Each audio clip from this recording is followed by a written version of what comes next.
coming to now that they've arrived. And of course, in Europe, we're going to get up to 50,000 companies over the coming years.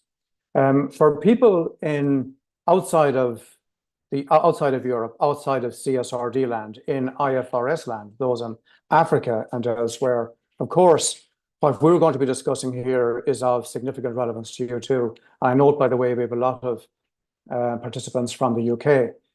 There are two reasons why, if you're in IFRS land, as distinct from CSRD land, that there's a lot here to be shared with you.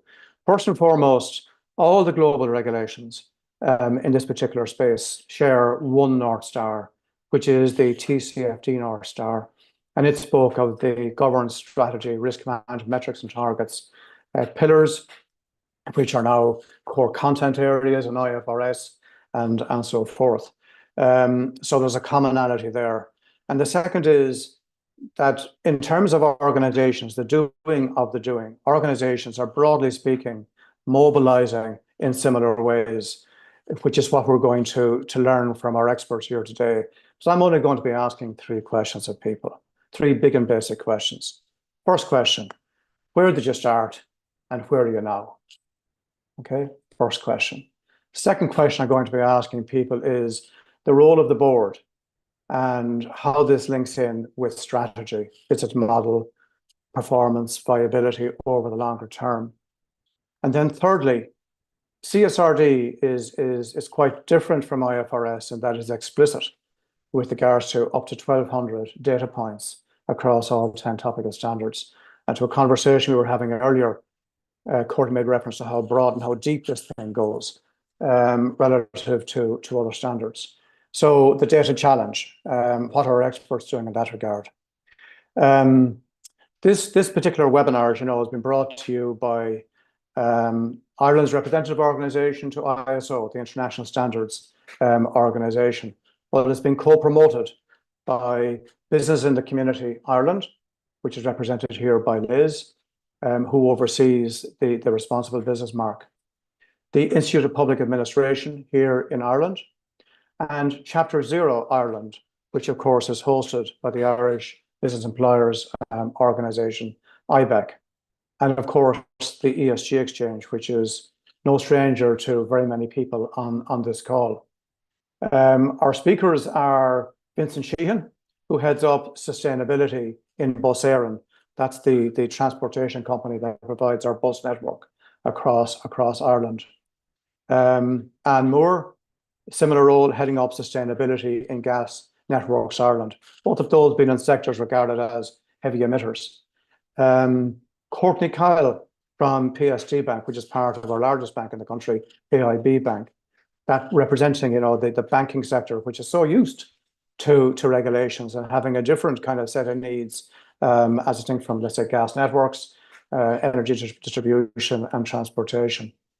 Liz then, given her role in BITC, she's got this kind of cross-sectoral perspective on things because of the support, advice and rigors they provide in terms of their Responsible Business Mark. And she'll be answering the question in the context of the same question, three questions. She'll be answering that in the context of what she's seeing across sectors. And then Carolynn at the very end will come back in and say, right, having heard the conversation, how does all this map to an ISO standard 37004, which is a maturity modeling guidance for governance or sustainable governance of organizations. With that, 7 minutes past the hour, I'm going to start off with Vincent, and I'm asking you, where did you start? Where are you now? Vincent. Okay, thanks, Peadar. Thanks very much on that. I'll just say that my role in this is working with the sustainability team, as I'm head of risk, compliance reporting and sustainability reporting. So I may have a different angle on this, in that my objective is to ensure limited or reasonable assurance to our board in the next few years on how our sustainability transformation occurs in a compliant manner and maybe beyond compliance. So, and I think that view of sort of risk, compliance, sustainability, and that cross-functional perspective on CSRD is critical in terms of reaching that compliance. Where have we come from? I suppose Bus Éireann is just a bit of background. We're a commercial semi-state company, and we provide public transport services across Ireland and into Dublin. We're effectively owned by the Minister for Transport, and we're governed by the Code of Practice for the governance of state bodies in Ireland. We provide PSO services, which are city and commuter sort of stage car services, which are both urban public transport and rural public transport. We provide school transport services to 165,000 students every day, and we provide commercial expressway service, which are interregional between Dublin and the main cities and towns in Ireland. In 2023, we carried 107 million passengers, which is a growth of 20% on 2022. We employ 3,000 people across the network. We utilise 1,200 of our own vehicles, and we contract in 7,500 contracted vehicles for school transport every day, which is part of our downstream value chain. We're in the business of modal shift, and we always have been, in that we remove unnecessary private car journeys, and we provide social and economic mobility for those who don't have access to cars. So our strategy is really to double passenger journeys between now and 2030, but at the same time halve our GHG emissions. So it's quite a challenging goal and objective, and we need a workable strategy with significant investment, and we need an effective system of internal control to make all of this work on a day-to-day basis. And that's what we see as the essence of CSRD or TCFD or IFRS. It's how does this work on a day-to-day basis from top down and bottom up. Because effectively we won't be in business in 10 years' time if we do not make the transformation in terms of GHG emissions reduction. It's as simple as that. So that transformation is just vital for our company. We started, I suppose, 4 to 5 years ago reviewing the UN Sustainable Development Goals, and we set our first sustainability strategy in August 2020, aligned to those goals. We revised that sustainability strategy in 2021 and 2024. And in that time, we were very much guided by TCFD guidelines in terms of how do we structure our disclosures in our sort of annual reports or our publications. We published annual sustainability reports in 2021 and 2022. And in 2023, we've published our first sustainability statement in ESRS format.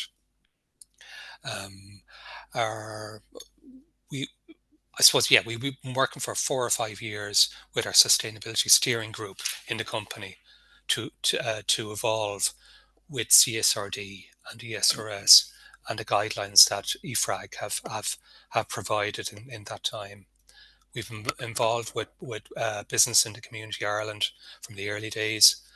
They provided really essential support and advice, and it gave us an ability to network with our peers in relation to CSRD, ESRS, and the challenges that were being raised.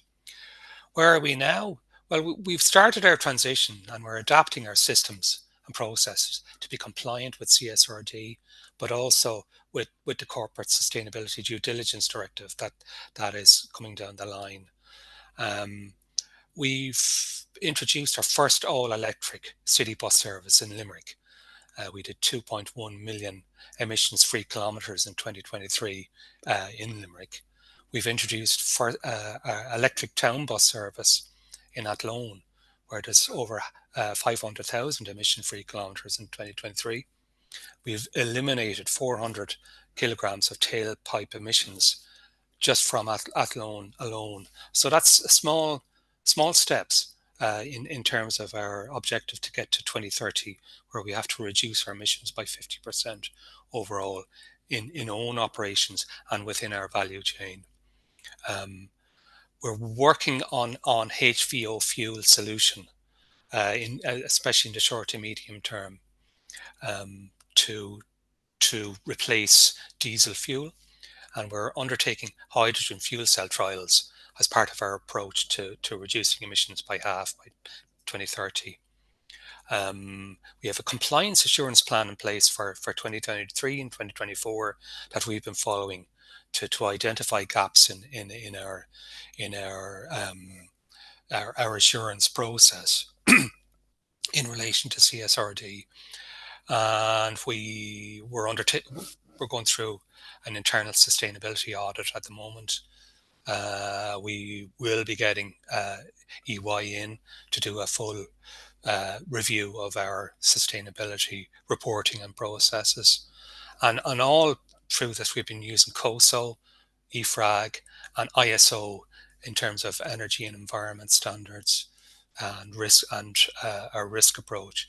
And now we're looking beyond that in relation to compliance and governance ISO areas, including ISO 37004. So that's probably where we are, Peadar, at the moment.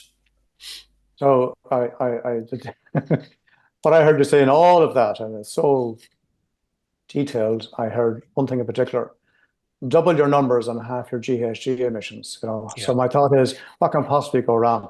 What a challenge! And every organisation is looking towards growth, but still having emissions, and that's just in the context of climate.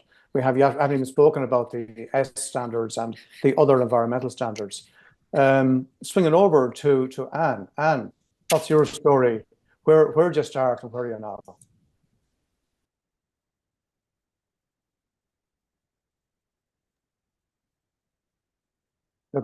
Sorry, all morning, everyone. I couldn't unmute myself there. Unmute, that's always typical. So morning, everybody.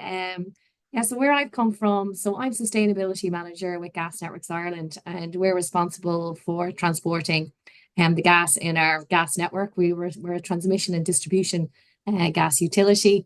We don't sell gas, we don't purchase gas, we just transport it, okay? Just to keep that, we're the gas utility. So where I've come from, I was Gas Networks Ireland environmental manager, and we were based in the health, safety, quality and environment department, very much an operational role, really focused on, as environmental manager, very much focused on, the operational side, reducing our greenhouse gas emissions, waste management, working with our suppliers, etc. So back in 2018, 2019, I was tasked with developing a sustainability strategy for Gas Networks Ireland. And at the time we had a corporate social responsibility manager, and she sat in the corporate team. So myself and herself were tasked with basically developing a sustainability strategy. Again, to Vincent's point, we aligned our sustainability strategy to the UN Sustainable Development Goals. We also leaned on the Global Reporting Initiative standard as well. And we basically developed our strategy.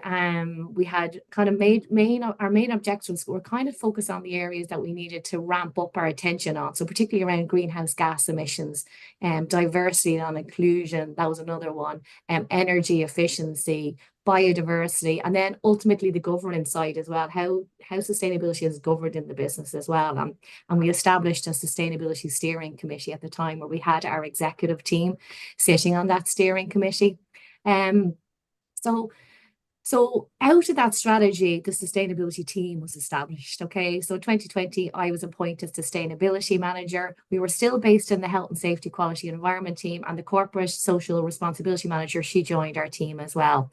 So that was kind of the foundations of our sustainability team. And in the last 2 years, we have now moved. There was a transformation or an organizational, what would you call it, restructuring, and the sustainability team was moved into the regulation and strategy pillar, our business unit. And it was really to put us beside the strategy team so we could influence the strategy team.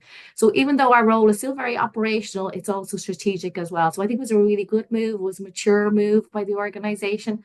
And I think, where our role is very much now, the strategy team will be a small team, and we will work very closely with the strategy team and really to influence and drive sustainability, what would you call it, ambitions across the organization's activities. Now, the nature of our business, like we transport a fossil fuel, we do transport a very small amount of biomethane or renewable gas at the moment, but ultimately 99% of what we transport is fossil fuel. So sustainability is core to our business strategy. Like, we have to decarbonize what we transport. We can't make gas, so we are very much depending on producers in Ireland to actually produce renewable gas. And our role is to ensure that our network can take it and we can transport it. So very much our role at the moment is ensuring that we maintain the security of supply of gas. So most of our gas comes from across the Irish Sea, from the UK, from Scotland. About 20% comes from Carb West, the west of Ireland, over in Mayo, but that's slowly declining as the gas supply there is just decreasing over time. So our role is very much ensuring security of supply, because the gas is such an important plays such an important role with Ireland's energy system. So when the wind doesn't blow, when the sun doesn't shine, that's when the gas really plays an important role. It kicks in. So just with regards to where we're kind of currently at, so we had good foundations in place. We have the 5 ISO management systems for asset management, environmental, energy, safety, quality. We also have the business working responsibly mark, which Liz here on the call today from Business in the Community would support us on. That standard, or that mark, is aligned to the social sustainability standard ISO 26000. Hope I said that right, Liz. And also we're aligned to the sustainability procurement standard ISO 2400. So again, we have really good framework, really good foundations in place when it comes to CSRD and preparing the business for CSRD. And we just published our 5th sustainability report. It's aligned with the Global Reporting Initiative standard. We also participate in CDP, or the Carbon Disclosure Project again. We currently have an A- score from CDP on climate change. And it'll be interesting to see, what will happen to our score next year, because as when we were putting together our submission this year, which we just submitted there recently, and there was a significant increase in requirements and questions to CDP, and it was very much aligned to the new requirements with CSRD. And it was interesting to we assumed when we were looking at CSRD and just looking at the climate change topic, I assumed we'd actually perform really well when it comes to the requirements of the climate change topic and disclosure, because we're getting the A- from CDP. I just assumed actually we're in a good place. But actually, when we started digging into the climate change topic, there's a significant amount of work that we were going to have to do over the coming months to address and to ensure that we're ready for the disclosure on that topic. We were recently appointed as Sustainable Development Goal Champion by the Department of Environment and Climate Change here in Ireland. Again, it was the first time an energy company was chosen as a Sustainable Development Goal Champion. So we're out there. Our role as SDG Champion is to raise awareness of these SDGs. But for me personally, as a sustainability manager, I find the 17 SDGs really helpful with trying to help people understand what sustainability is all about. A lot of people think sustainability is all about the environment, but actually it's much broader than that. And I think CSRD has really emphasized that as well. The amount of topics under the social heading of CSRD, everybody thought, oh, that's the environmental team, they'll look after that. But actually the social piece and the people who support our business from a social perspective are going to be so embedded in helping us address the social requirements when it comes to CSRD. So that's where we're really at. Just with regards to CSRD, like we've started the process, we've done the double materiality assessments, we've done a gap analysis, and as I said, around the climate change topic, across all the topics, there is significant gaps that we have as a business, being honest, and we have to address those gaps over the next 12, 14 months. And now we're kind of, at the moment, we've set up a team who are really trying to address those gaps.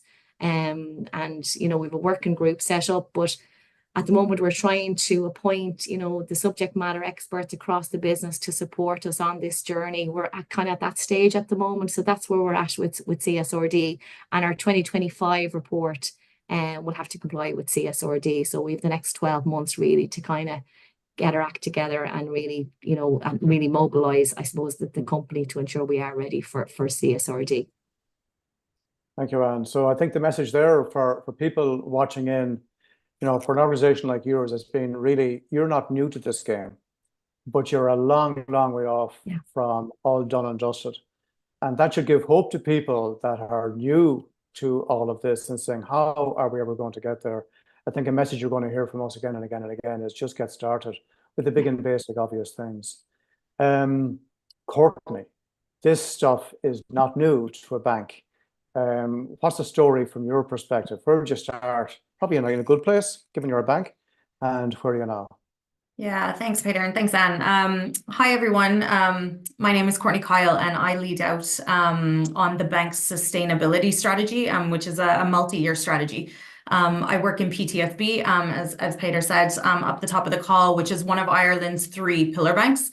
So obviously a very, very highly regulated sector, both here locally by the Central Bank of Ireland and then more broadly in Europe under the European Central Bank. So obviously the regulatory lens is very much on us. It's something that we are incredibly conscious of in terms of supervisory expectation, and we're kind of all this regulatory reporting kind of comes naturally to us. It's part of our day-to-day business. So historically, we and very much now, we are subject to regulatory reporting under the non-financial reporting directive. I'm sure many of you on the call would be very familiar with that.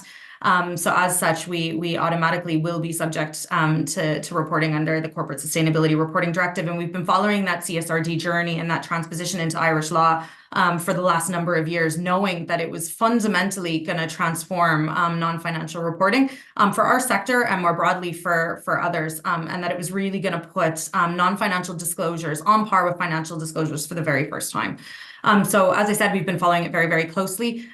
Internally in PTSB, we have an integrated sustainability program that has a number of work streams. There's 7 of them, everything from ESG risk management to ESG data, to governance and strategy. And one of the work streams is actually focused on disclosures. So both regulatory disclosures for us, like NFRD, now CSRD, TCFD, ESG Pillar 3 templates, EU taxonomy, all falls within that program structure and within that working group. So at the very beginning of this year, we actually stood up an independent CSRD workstream, cross-functional representation from business units across the organization and key stakeholders that were going to be required to input into this process, really. Particular focus, Vincent, I know compliance and risk very much are on that work stream, external reporting, regulatory reporting, and kind of everyone in between. Where we are on I might, instead of talking about our sustainability kind of strategy transformation over the last number of years, I might just take a few minutes and talk about where we are on our CSRD journey. So as I said, we stood up that independent work stream at the very beginning of this year.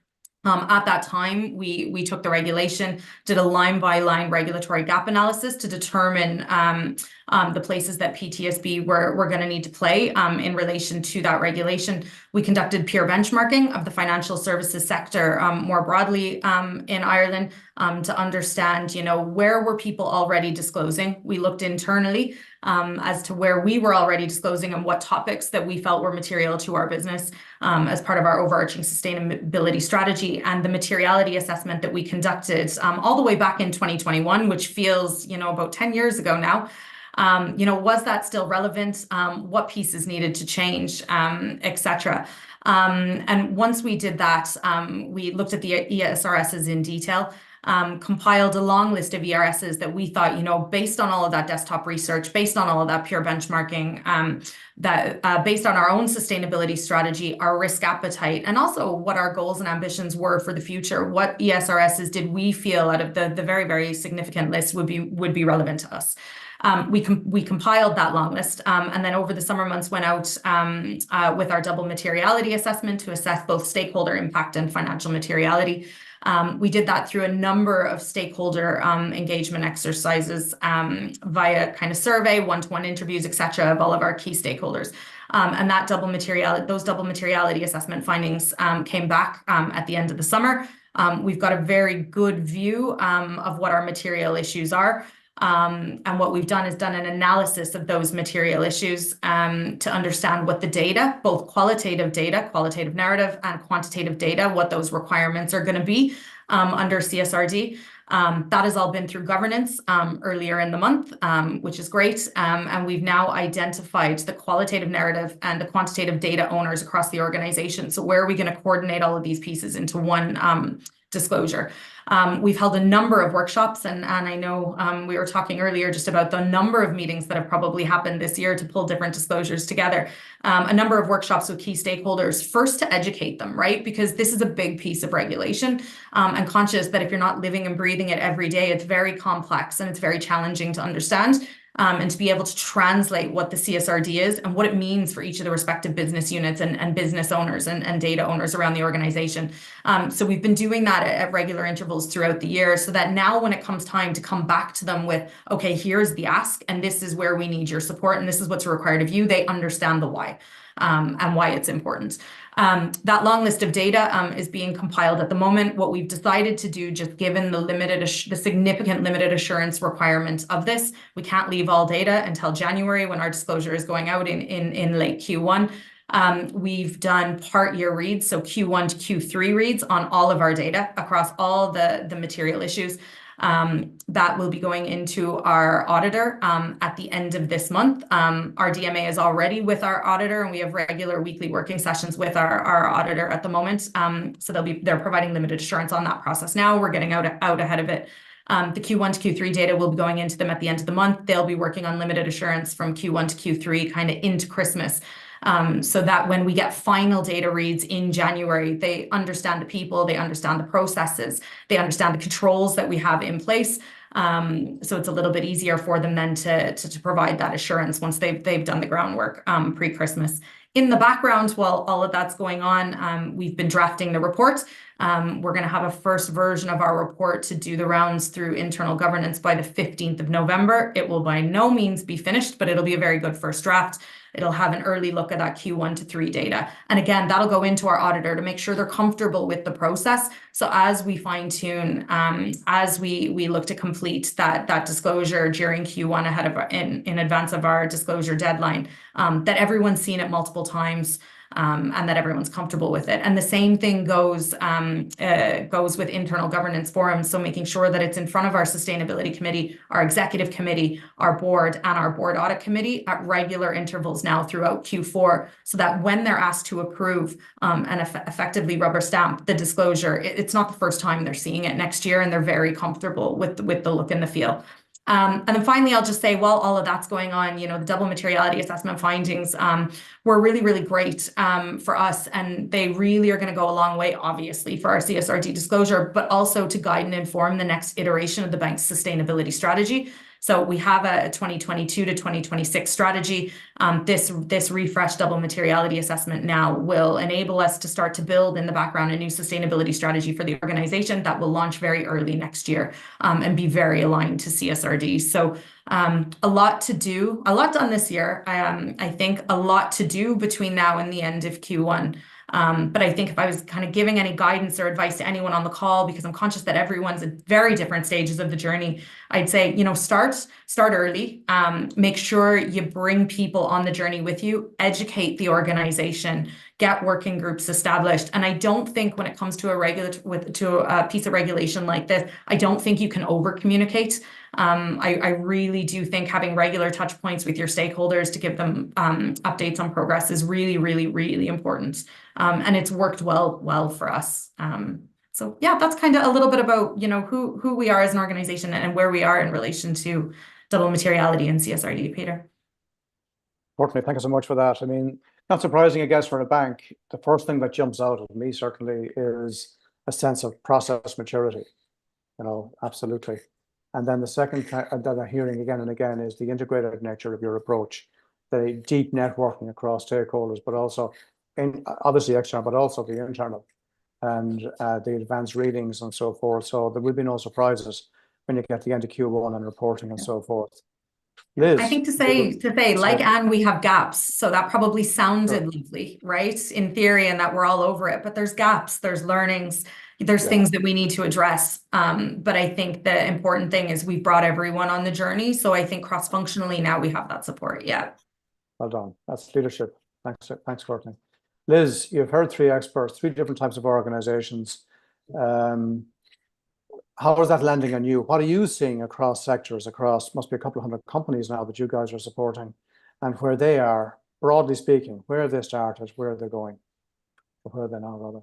Yeah. So, I think you said leaders there, and I think it's important to note that we do have 3 exemplars on this panel in terms of governance, transparent reporting, and rightly so in terms of providing what good looks like and providing guidance to other companies who are perhaps starting their journey.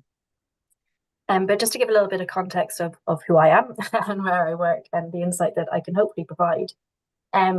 So I work for a company called Business in the Community Ireland, who are a kind of network of businesses and leaders in sustainability and social inclusion.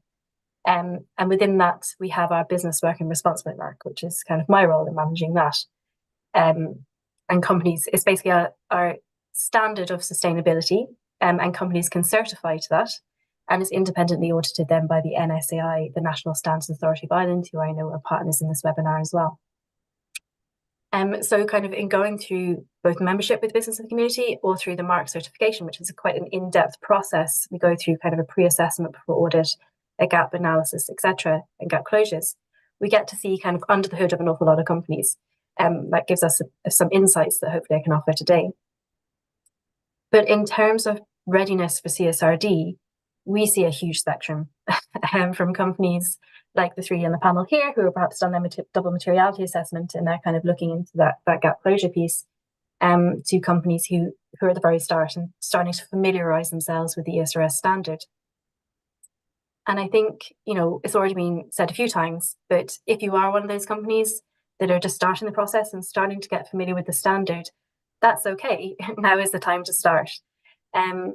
And I think that's what we would always advise companies, is to start with the standard, get yourself familiar with it, understand the requirements, how they relate to your company within the context of your company, and begin to set up that cross-departmental CSRD working group. A few have already said that they have those groups in place, and I cannot kind of overstate the importance of these kind of cross-departmental working groups, because CSRD requires a huge amount of different knowledge, different skill sets, and it's just not possible for one person to have all that knowledge and all those skills. And it has to be cross-departmental. You have to bring in skills and the knowledge already within your organization and kind of bring them together to get CSRD to really work. And the kind of on that readiness program would be much more efficient to have those people brought in at the very start, like Courtney's already said. Obviously, once you have that together, the next step is that double materiality assessment.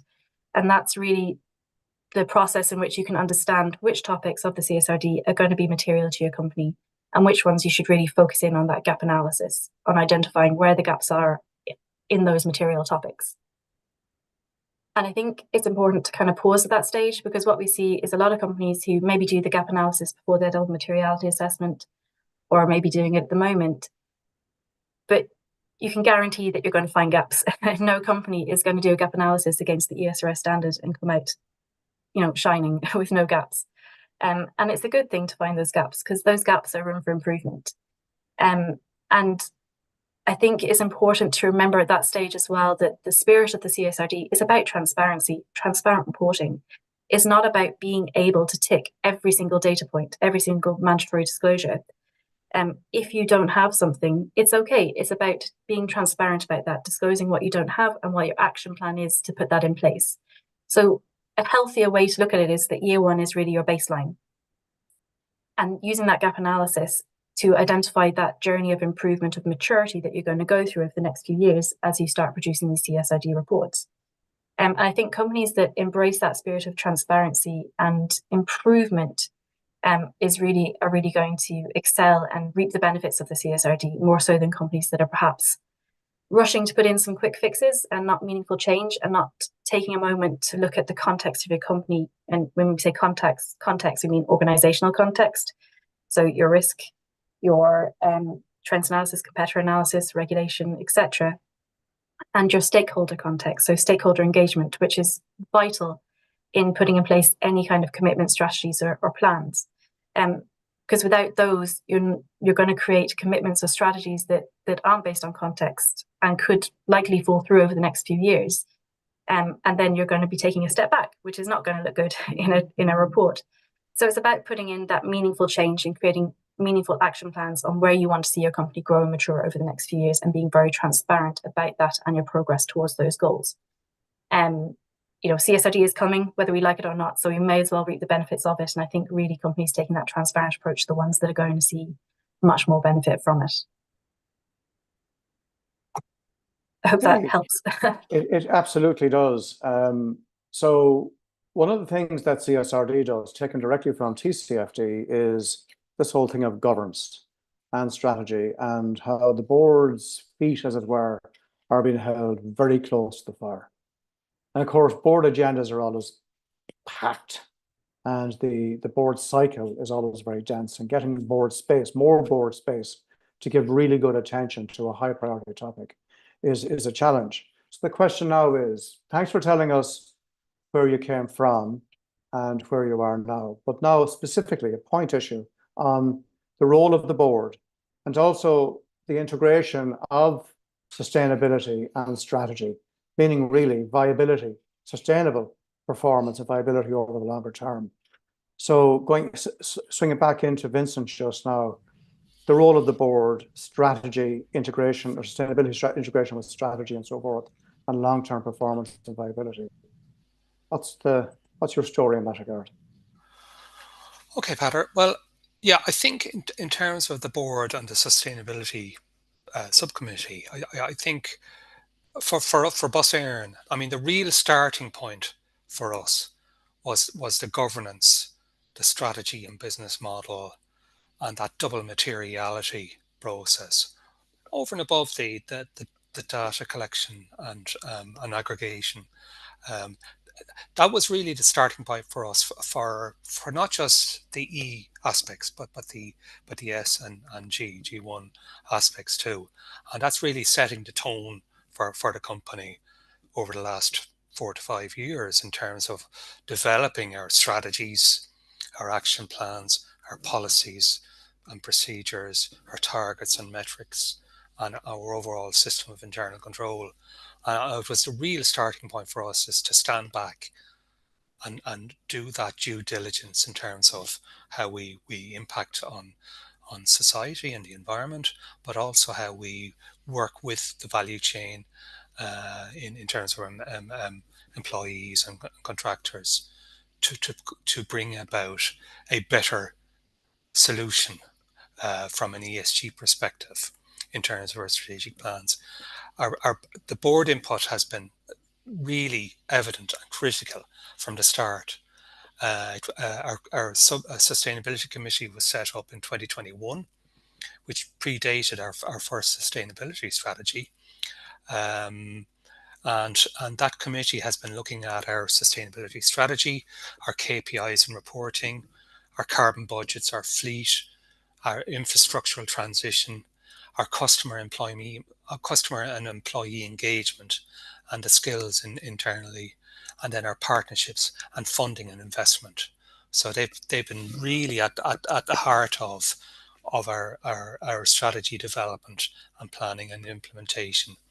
And I think in terms of that starting process on due diligence, it's been really important for us, but not just looking at our own operations, but looking at our Scope 3 emissions and our value chain challenges. And I think that's a key change that the committee has been driving over the last few years, for us to look at how we partner with the value chain to reduce our emissions and come up with solutions in terms of ESG.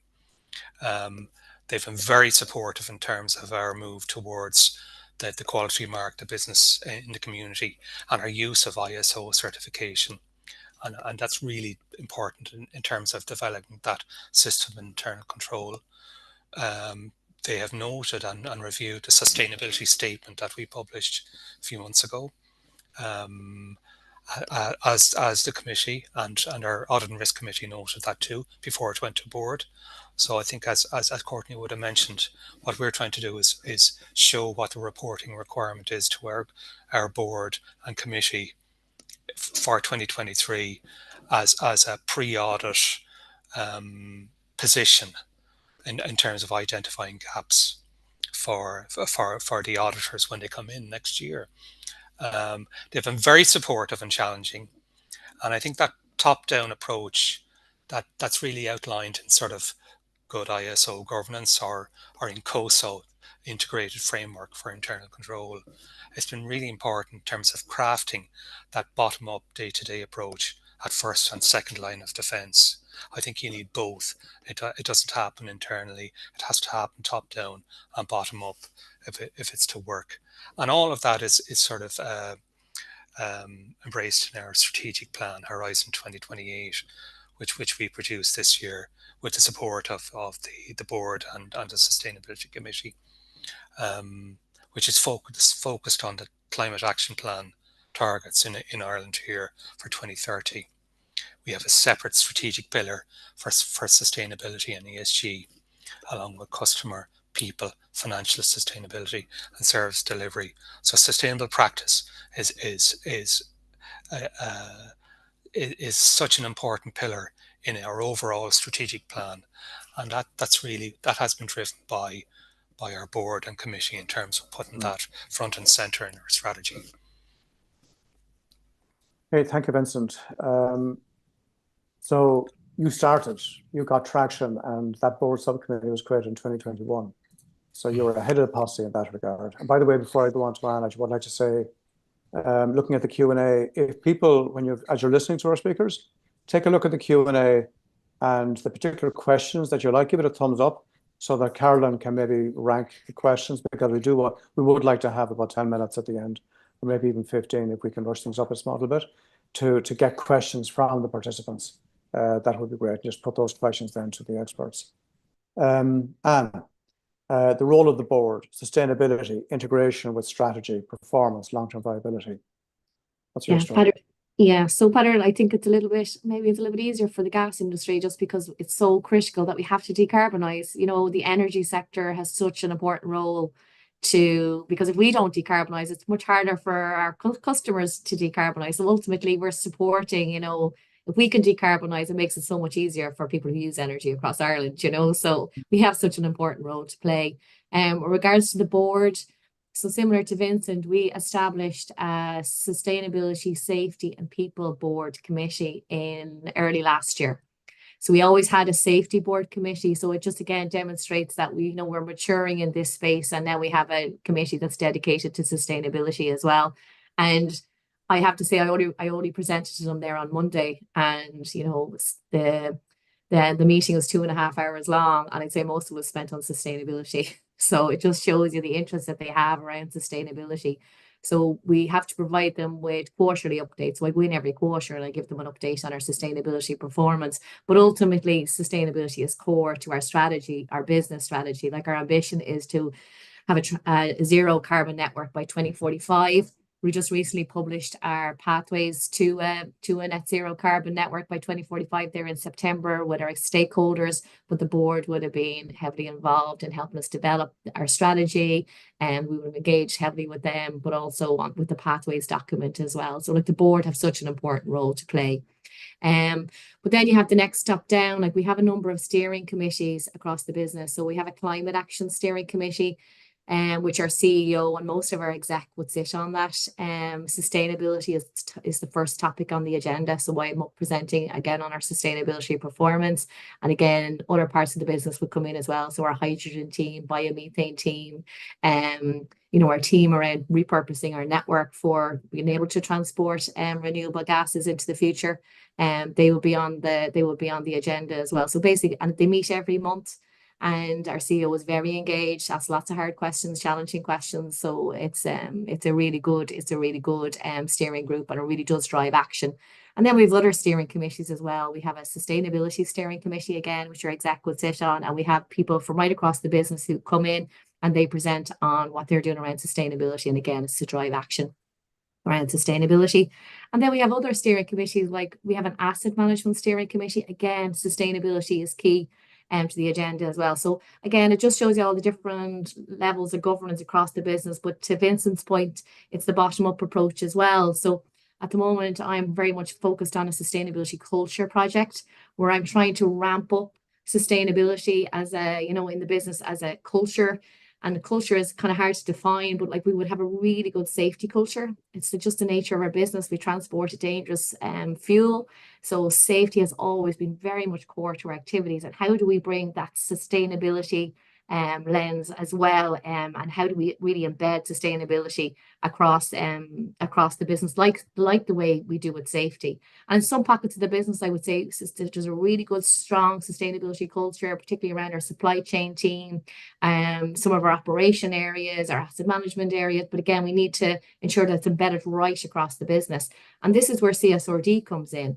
We're trying to use CSRD and not to communicated that it's a compliance reporting requirement, that it's much more than that, that if we can leverage CSRD to really build on that sustainability culture piece, and I think it's really good timing with my project around sustainability culture that I'm leveraging CSRD, I'm using as a communication tool to demonstrate actually sustainability is much more than the environment. It's the social, it's the governance, it's everything that we do as a business, and everything we do as a business is only going to help us get to, you know, to our ambition to be a net zero carbon network. So when I'm out there communicating, I'm saying business strategy is our sustainability strategy. I know we need to focus on certain areas and from an operational perspective, but ultimately and this is where CSRD comes in. It really does support us on trying to build that sustainability culture. And just, we had 2 offsites there recently where we took all our employees offsite. We had a panel discussion like here today. I was chairing the session. We had our head of supply chain, our head of operations, our head of asset management, HR. They were all on the stage.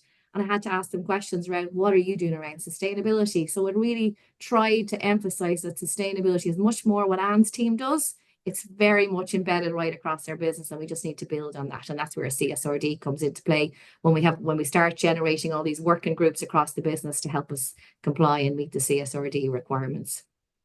So that's, yeah, so it's the bottom-up approach. We definitely need that as well, Peadar. I would say we have a very good top-down governance structure. I think it's building on that bottom-up piece as well, which is really important, and we'll be doing over that and over the coming years. I'm mindful and that Carolynn and I first met about 1,000 years ago. We're co-editors with a group of 7 that wrote the 37,000 standard of governance of organizations, and we introduced the concept there of the thread of governance, because governance is not something that belongs at the board level. How top down, bottom up is kind of string theory type of thing. How it's connected. Courtney, a bank. You're kind of unusual in some respects in the context of this conversation, because your direct emissions and direct impacts on own workforce is one thing, but of course the stuff that you are financing effectively is probably the bigger. That's where the bodies are buried, so to speak. And your board and your maturity from a process compliance perspective is absolutely evident. But does the story change anything in the context of this sustainability CSRD topic and how it's linked with strategy and the role of the board and so forth? Yeah, I don't think so. I think the principles and the fundamentals are very much the same. And I was laughing while Anne was talking there, and we definitely need to have a coffee someday soon, because we definitely think alike. We have, for the last number of years, very like you, been saying sustainability is not a strategy that sits out on its own, that the sustainability team, you know, put meetings in diaries and manage implementation. Our sustainability strategy is our business strategy. And actually, sustainability is just the end result of managing your business in a responsible way. So we've been beating that drum, I'd say, for the last number of years. And actually, the organization completed a corporate strategy refresh over the last 12 months. And as part of those conversations, we worked very closely with our corporate strategy team in ensuring that consideration for sustainability, ESG, and climate was integrated into the overarching corporate strategy for the organization and into each of the individual business unit strategies that fall out of that. Because what I think is really important is that if we're doing our job correctly, we're actually going to do ourselves out of a job, right? Because it's about integrating sustainability and consideration for climate and social and governance into all aspects of our business, and that people feel empowered and have the right knowledge and skill sets to be able to integrate that thinking and integrate that delivery into their own day jobs. So one day, and hopefully in the not so distant future, you're not going to need a sustainability team because it just becomes part of the way the organization thinks. Now, that's very, very optimistic, and I know it will take longer than just a few years, in particular with all the kind of impending regulation that's coming down the line, but that's very much how we're thinking about it. Sustainability is one of the bank's 4 strategic priorities, which obviously just recognizes the importance that the board and the executive committee place on it.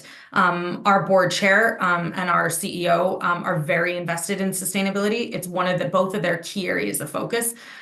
We report into the executive committee on a quarterly basis, and likewise into the board on a quarterly basis. But we have a number of out of cycles with the different board and executive committee and committee members, whether that's as groups or whether that's as one-to-ones throughout the year as required to update them on sustainability program progress.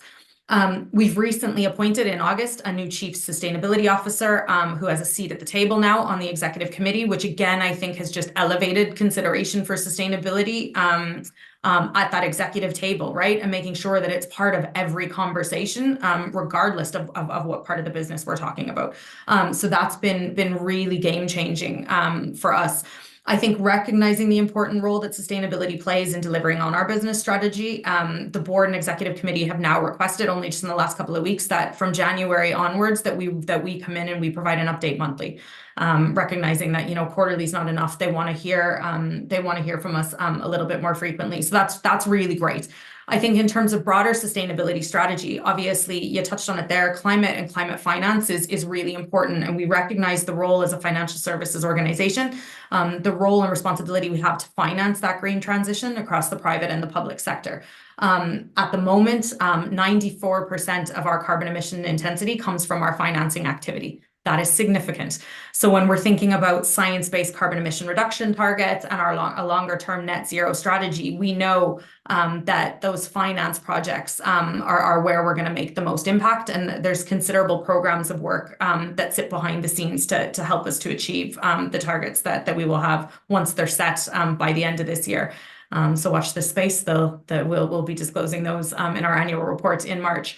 I think supporting the sustainability strategy, which does focus on climate and ESG risk and ESG risk management, and you mentioned it up the top of the call, it's equally about, social risk and our social impact, and not just, community and philanthropic giving, but obviously that just transition for those underrepresented populations and the role that we can play to support them on the green transition. And it's about governance, which obviously is the purpose of this question. So supporting that sustainability strategy delivery, we have a sustainability committee, which has been in operation since 2020. It's a subcommittee of our executive committee, consists of predominantly executive committee members. I sit on it as well to make sure sustainability also has a seat at that table. And that they really set the strategic ambition for the program from a leadership perspective. And that committee meets every single month.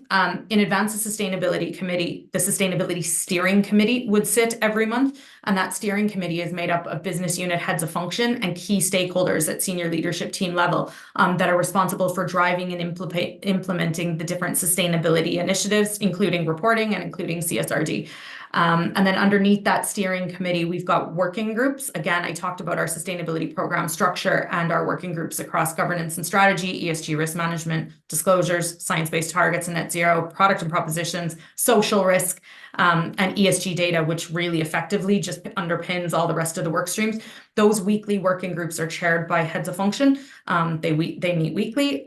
There's a cross-functional weekly working group meeting where all the chairs of the weekly working groups meet to make sure that we're all aligned. And that feeds up into steering, into sustainability committee, into the executive committee, and into the board. So when you talk about a bottom-up approach, it goes kind of from, the people that are, at the cold, hard face of this as part of BAU activity, all the way up to the board, who have the overarching responsibility for sustainability committee.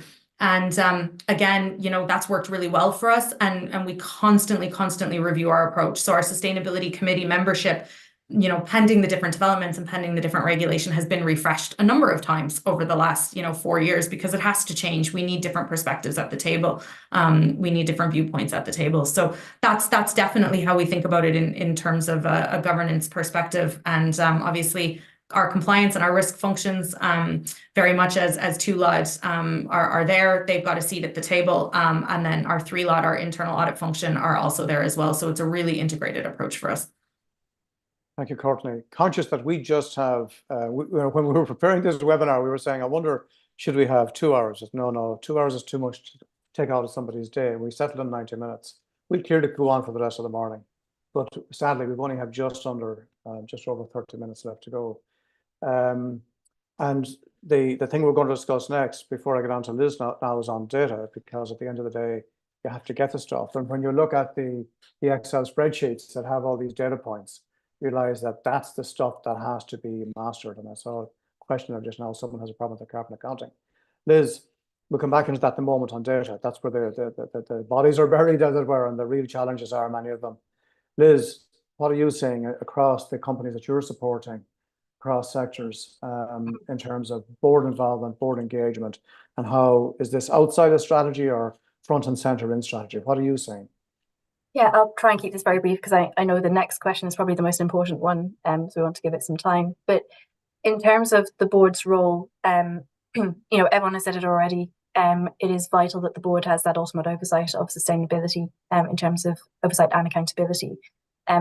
Not just for good practice, it's mandatory in the CSRD. Companies have to disclose that, and they have to disclose how the board is receiving this information, signing off on strategy, risk management, and consequently how they're using this information for their decision making.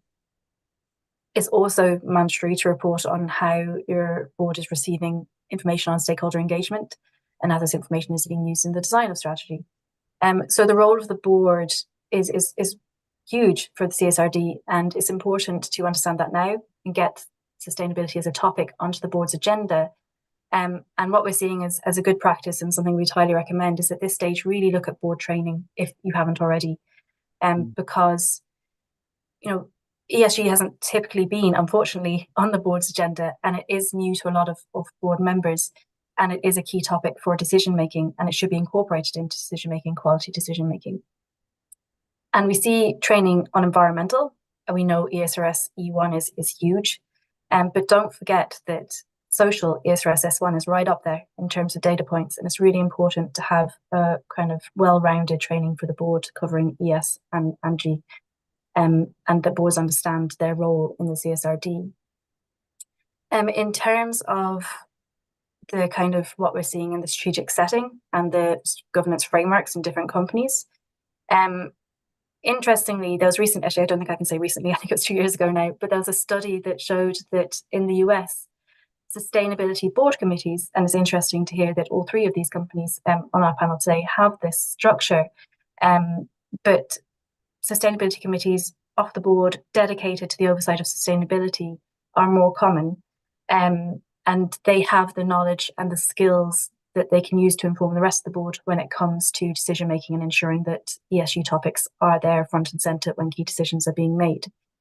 In the EU, it's not uncommon to have these structures, but it's more common, and the trend is rising in terms of that new Chief Sustainability Officer role. And it's really interesting, Courtney, to hear that you know, in PTSB that's already in place, because again, it cannot be understated how important it is to have that knowledge and skills at such a high level, and to ensure that someone is at the table advocating for ESG topics when decisions are being made. Underneath that Chief Sustainability Officer, at the kind of very mature levels, we see kind of a full sustainability team. And that would have sustainability professionals looking at biodiversity, environment in terms of carbon, social inclusion, finance, etc. So you have a specialist across the board.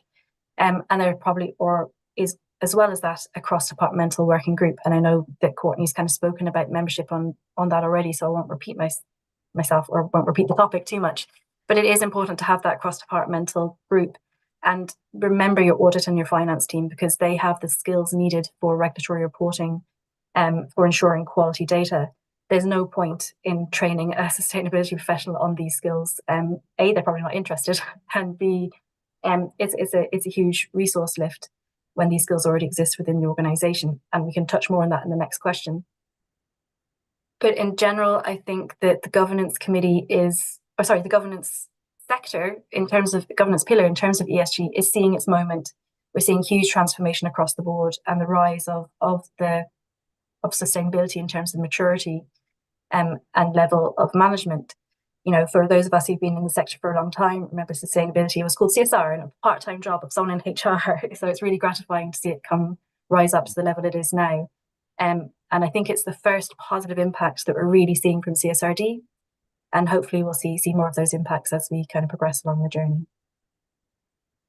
Thank you, Liz. So we'll keep the best wine until last. And sadly, we have almost the least time, because I do want to get at least 2 or 3 questions from the participants.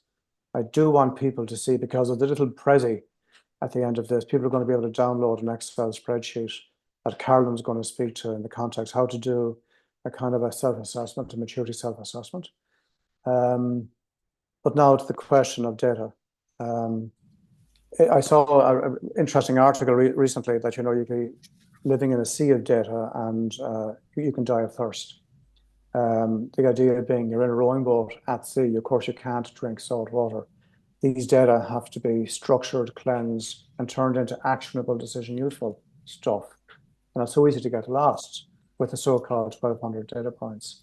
So, Vincent, how have you guys in your organization, the size of your value chain and so forth is surely a big factor. How are you addressing the data challenge? It's so huge, broad, deep, and dense, and all of that. Well, Peadar, it's probably, and I'll probably finish with this, is that it's one bite at a time in terms of the challenge, and that I will say that perfect is the enemy of good in this situation. If you are trying to develop your processes and your data systems, or if you're trying to start out, that the key thing is here is just start. I mean, if you leave the CSRD reporting and data disclosure compliance requirements aside for a second, ESRS is what is it trying to achieve? It's really trying to avoid greenwashing in reporting, and it's to bring non-financial reporting to a higher level and a standard format similar to financial reporting. It's asking you to reflect on due diligence and double materiality with your stakeholders and value chain. And it's asking that you start with limited assurance, and over the years, or maybe over 3 years, move to reasonable assurance. So it's giving you that time to start, make mistakes, make it better, go back on it, on your systems and your processes and your strategy, identify the gaps. And in a sense, that's the way we're looking at it. This is an opportunity to build this over a couple of years, but definitely make that start in terms of data, in terms of processes, and just make sure that your employees and that your value chain have the tools and resources to make that necessary transformation as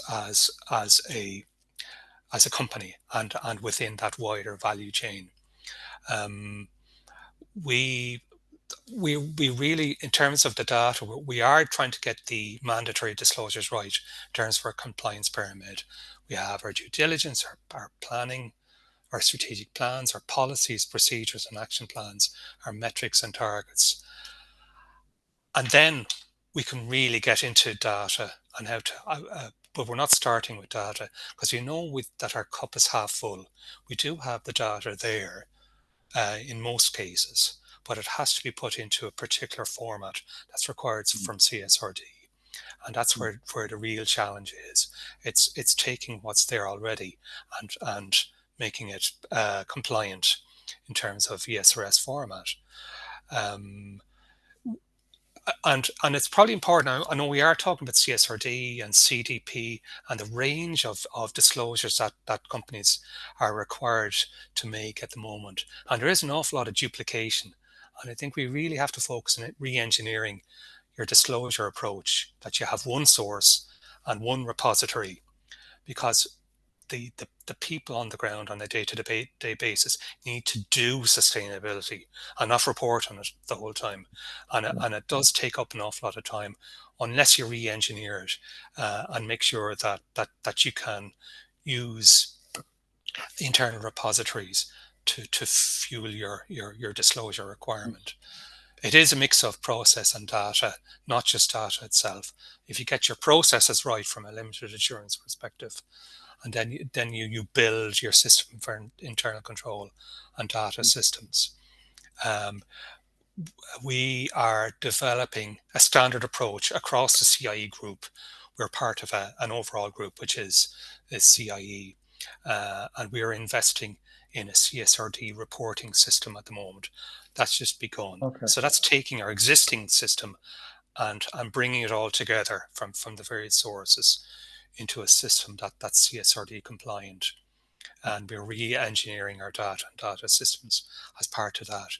We're working with our external subject matter experts. We're working with business and community and our peer benchmarking. We're sharing views, approaches and concerns in terms of data. And we are getting EY in as a third line to help our reporting systems. But again, that's what I'm saying. It's one bite at a time, and perfect is the enemy of good in terms of the data and the processes. Sorry if I was going on. No. The stuff's available. It's just not easily accessed. And there's lots of words of wisdom and experience coming across there. Anne, what's your story? Yeah, I'll be brief, Peadar. Similar to Vincent, we've data, procedures, policies everywhere in the business. They're there. We can dig them out. I'm kind of at the moment trying to get my head around CSRD requirements. So before, I would love to invest in a nice CSRD platform, and all the information is just there. But being honest, I think we're at too early of a stage for a system like that. We need to understand we need to understand CSRD and what is required of us from a CSRD perspective. We are involved in working groups, and Vincent's team will be on the working group on CSRD with me. We have a commercial semi-state working group, and I know some of the other semi-states have gone out and they're tendering for these systems, and I suppose we're kind of watching. We're kind of learning. We want to learn from our peers to see, because they're maybe further ahead of us as well when it comes to CSRD as well. So I think I would love a system, but I see that it probably be into the future that we need to get our heads around CSRD first, and then we'll go out to look for a system. And maybe the systems we already have in place, and we just need to tweak them. We have data management systems in-house, but again, they're all for different areas. And, could we get our own IT team to actually build something for us to try and, join a lot of the dots together? But that's where we're at. I would say a lot of our data is on Excel spreadsheets at the moment. And, that's being honest. And, even our greenhouse gas emissions data, we did try and use our data team to build us some kind of platform. But actually, it turned out we actually went back to the Excel spreadsheet. We just said it was actually easier just to manage our data on an Excel spreadsheet. So that's where we're kind of at the moment, Peadar. It's we'll just wait and see. Give us another few years until we've really got our heads around CSRD, and hopefully we'll have a system in place at that stage. I think in truth, over 90% of the world is on Excel spreadsheets at the moment. Yeah. And by the way, FYI, we've all heard of open banking. This segue into Courtney. Open carbon, open ESG data is on the way. There are folk working on the protocols internationally in that regard. Courtney, the data monster. How are you guys addressing it? Data monster. Yeah, data is the biggest challenge, really. And I think you regardless of sector or part of the world you live in, I think data is a challenge for all of us. So I think the good news is everyone's experiencing the same challenges. So listen, not to worry. I think for us internally, we've looked at the CSRD disclosure. We've looked at the data requirements across each of the material issues that have emerged from our double materiality assessment. I think where we started was, that in-depth line-by-line review. What now is actually required in terms of data? Completed, very, very old school approach. What is the long list of the data requirements? Who do we think are the data owners in the business? I met then each of those data owners, which was really laborious. I'm not going to lie, but sometimes things like this are painful. Met each of the individual data owners to understand, what existed today and what could we pull today. what is available that we just haven't harvested before, and that we need to build processes around, and then what do we actually already disclose on? And what we found was the vast majority of it, through one disclosure or another, we already disclose on. So it's just putting processes in place to bring it all together for data capture. You know, that took a number of months and a number of different kind of refinements, but I think it gave us a good grasp on what's available and what processes we needed to put into place to capture some of the data. Very much like Anne, all of our data, we do have an enterprise data warehouse in the bank. It manages obviously all of the kind of business related data, but some of the more ESG data that we haven't, you know, been required to disclose on does actually sit in different departments, whether it's in digital platforms or whether it's on Excel sheets. There's a mixture around the business. So I think what we've done is we've got a very good view of what we need. We've got a very good view of how we're going to get it. There's going to be a little bit of maneuvering to bring it all together into this CSRD report over the next few weeks and a number of months as we approach March. But I think now what we're working on with our head of data under our enterprise data warehouse strategy is over the longer term, and longer term could be 3 to 5 years, right? It's not instantaneous. How do we now start to build all of these data requirements into our enterprise data warehouse so we've got one single source of the truth for CSRD reporting, but also just for broader reporting across the bank? You know, because the way people interpret data, analyze data, cleanse data is, you know, people do it differently, and you could end up with a couple of different sources of one answer you're trying to get to. So working very closely with him and his team to build that in. We've managed to do it for carbon. So carbon now sits in our enterprise data warehouse. We can, you know, with the click of a button, click in and measure our carbon impact. That took 2 years to do. So I imagine the broader CSRD data is going to be a longer term burn, no pun intended, for us. But I think it's just about having a plan. And I think, you know, Vincent was saying it's not going to be perfect. Prioritize the long list. What's most important? What's your biggest impact? For us, it was understanding that carbon impact a number of years ago and start to build it in over time. And I think, you know, over the course of the next few years, we'll definitely get there. I think it's just also important to note is I don't think there's any end game with data. I don't think there's any perfect. I don't think there ever will be, because the goalposts are constantly shifting and the requirements are constantly shifting. So I think it's just safe to say that whatever journey you're on now, get on the ship, and you'll probably be on that ship for the foreseeable if you've got a career in sustainability as you're kind of evolving your programming. That's how I would probably look at it. And then I think just in terms of the way that we manage it, that ESG data work stream is that integrated work stream as part of broader sustainability. A member of that work stream sits on every single other sustainability work stream, just to make sure that everybody's data requirements are built into that longer term strategy, and also to prioritize, because obviously everyone thinks their data requirements are the single most important thing, right? So how do we as an organization and as a team prioritize what we need the data team to do first in terms of disclosures and everything else we have to do? I think two kind of other things is obviously improving our actual data over time is going to be, you know, a significant area of focus. Like other financial institutions, we've talked about our financed emissions. We do have actual data. Some of that emission intensity is done through proxies. How do we now improve the data coverage of our portfolios over time? So we've recently introduced a business banking ESGQ, we're calling it, for our business banking customers, that helps us capture actual data and actual sustainability and carbon related data from our business banking customers at the point of loan origination and relationship establishment origination. There's work to do now on a customer engagement strategy on that back book.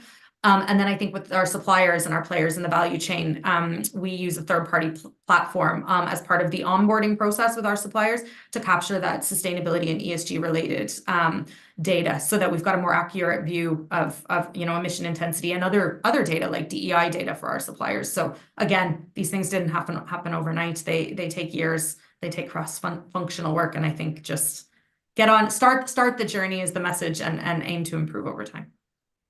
So folks, you know, we've held on to almost 300 people for coming up on 90 minutes shortly.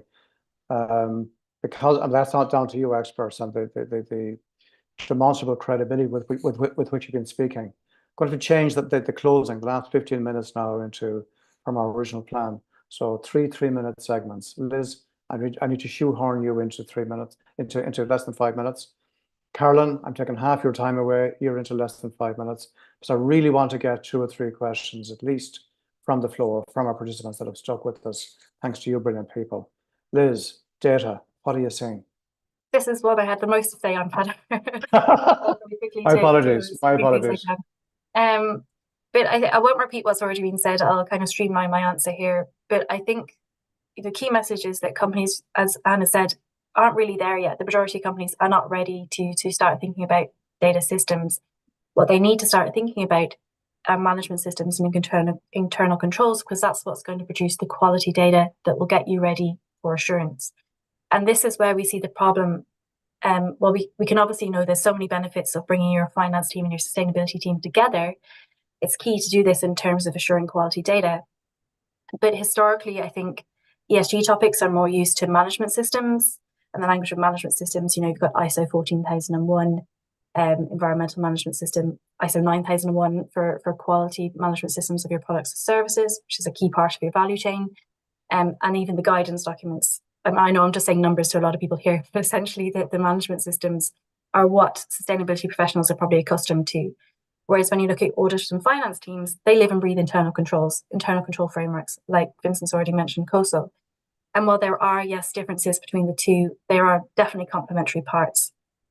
And the 5 key kind of areas that I think every company should be focused on is setting a commitment that is contextually sensitive to your organization, making sure that you have leadership buy-in and governance, making sure that you have your near-term targets and objectives set to help you achieve that commitment. So say, for example, you set a commitment to be net zero by 2030. It's been signed off by leadership. What near-term targets are you going to have in place to help you achieve that commitment? Maybe it's a 20% reduction in year 1. And then, sorry, here's someone can't hear, so hopefully that's not everyone. And then, what actions are you going to have in place to help you achieve those objectives and therefore your commitment? And then what evaluation, what metrics and KPIs are you going to put in place to help you measure your progress towards those objectives? And those systems and those structures are what's going to help you achieve quality data. And then, interestingly as well, that management system is exactly what CSRD is looking for as well. So we're all trying to achieve the same things. We're all using different language.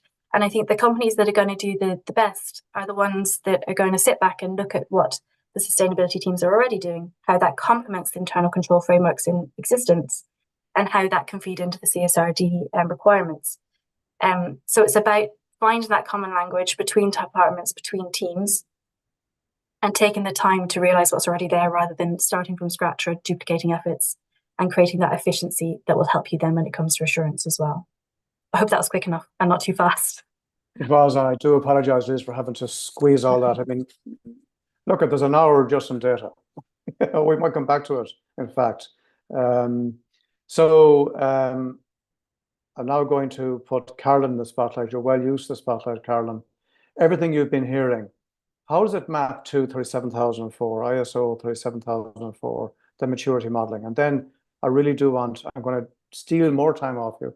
I really want questions from the floor to our experts here. Carolynn. Thanks, Peadar. Really, we're talking about 2 things here. It's compliance with the regulations and also applying the governance maturity model to this environment. So just looking at compliance itself, of course, and there is recognition that compliance means meeting all of these requirements, but also we've got voluntary obligations, such as voluntarily wanting to achieve targets that are not necessarily legislation or regulation. So although there is compliance, we mustn't lose the benefits that are available to us. And there are tools available that we can use, such as ISO 37004. And please go and look at the registration page where there are discounts available for these standards. So getting conformance with performance. ISO 37004 gives us 3 aspects that we should consider. It's not just the effectiveness of the compliance implementation, and we heard a little bit about this today. So the extent to which planned activities are realized and results are achieved. That's really the effectiveness, and really that's where compliance comes in, but also looking at the efficiency.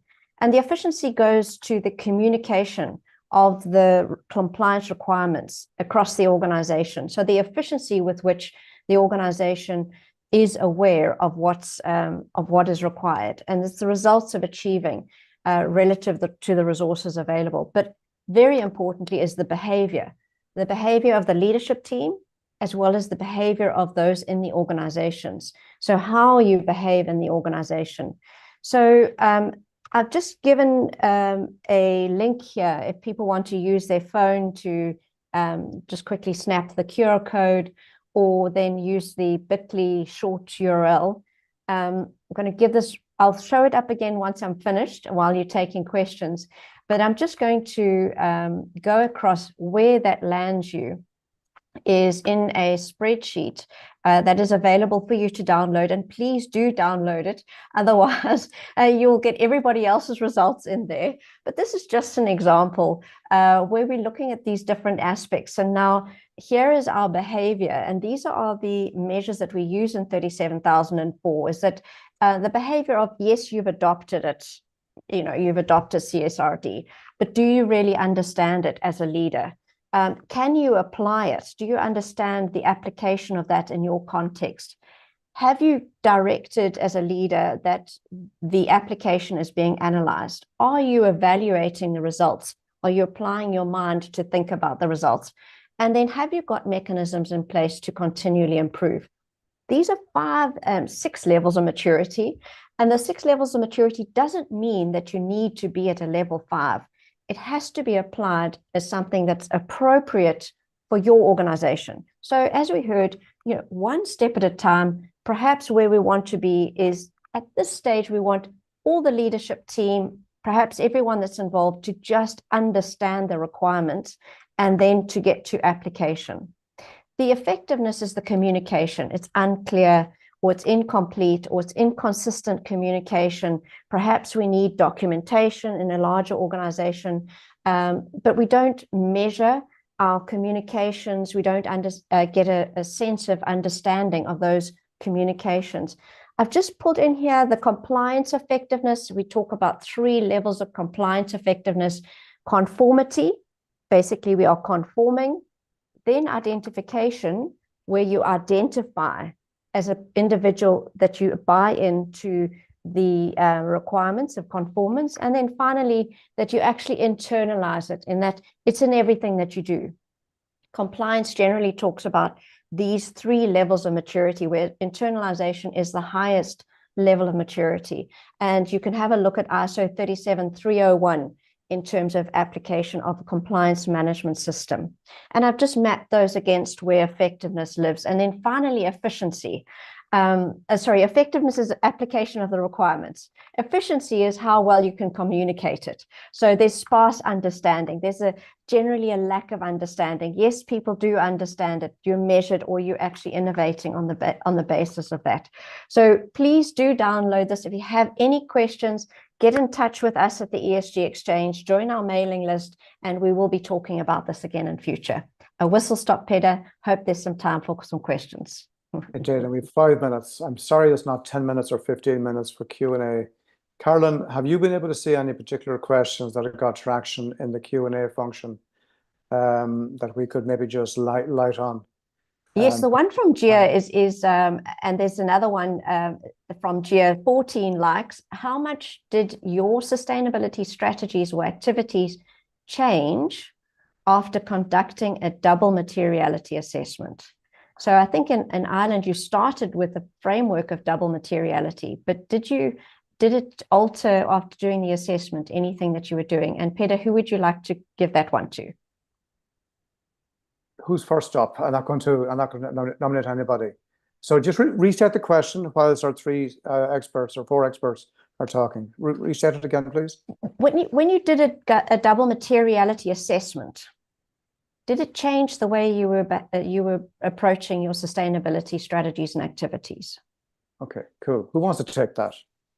First come, first serve. I don't mind taking a Peadar. Yeah, cool. Like for us, I don't think it really changed that much, being honest. Like we've been doing materiality assessments for a number of years now. It is interesting to see, though, over the years how I suppose decarbonisation of the gas network has really increased It's gone further up the priority list to when we might have done a materiality assessment maybe 5 or 6 years ago, where network safety, security, supply, safety of our employees, that was more at the top, and decarbonisation of the gas network and reduction of greenhouse gas emissions, and some of the other topics, the sustainability topics, were probably further down, where they've started to actually go more near the fore. So it's that it is interesting to see that. But being honest, the material topics haven't really haven't changed after doing the double materiality assessment, I would say. Anything to add, Liz, Vincent, Courtney? Oh, yeah, I'd echo Anne, to be honest. I don't know what our expectation was, but I thought maybe there could potentially be a different output, and there hasn't really been. Now, obviously, the outputs of that DMA have only just started to work their way through governance, and we're thinking about strategy refresh in the background. So there might be some nuances as we really dig deeper. But I think broadly, very much like Anne, we've been doing materiality assessments for the last number of years. I think even the key themes that have fallen out of the CSRD material issues are very aligned to our existing sustainability strategy. So I think now it's probably, drawing a line on the sand and progress made on our old strategy, and then setting those stretch and ambitious kind of targets, objectives, and KPIs for the next, 3 or 4 years as we think about the strategy. But I think the fundamental principles and the key themes are going to be the same. And now it's just about making sure that we're very aligned with CSRD. Absolutely. Vincent? Yeah, I think there's been no material change in the way we look at double materiality. But I would say there has been one change in our focus on scope 3 in terms of emissions, and in terms of the value chain, and understanding the value chain in terms of emissions upstream and downstream, and understanding workers in the value chain. So we're talking about S2 and E5 in terms of the circular economy, and how important it is to understand your value chain, not just your supply chain, in terms of reducing emissions or improving social conditions for workers across. So it's that partnership. And I think if there was one change that we have made, is that focus on scope 3, understanding the data behind our scope 3, moving beyond scope 1 and 2 in terms of our emissions. And that's been the real change that we've seen as a company. Vincent, thank you so much. Liz, fittingly, I'm going to ask you to share, provide us with the closing comments, because if it wasn't for Business in the Community Ireland, you, Liz, and June in BITC Ireland, we wouldn't have this great assembly of experts here today. What are your closing thoughts, Liz, in terms of the question asked by Carolynn just now? Yeah, the majority of companies that we work with aren't at the double materiality assessment process. But from what we have seen, companies who've done it, it really puts a spotlight on the key impact risks and opportunities that are relevant to your company.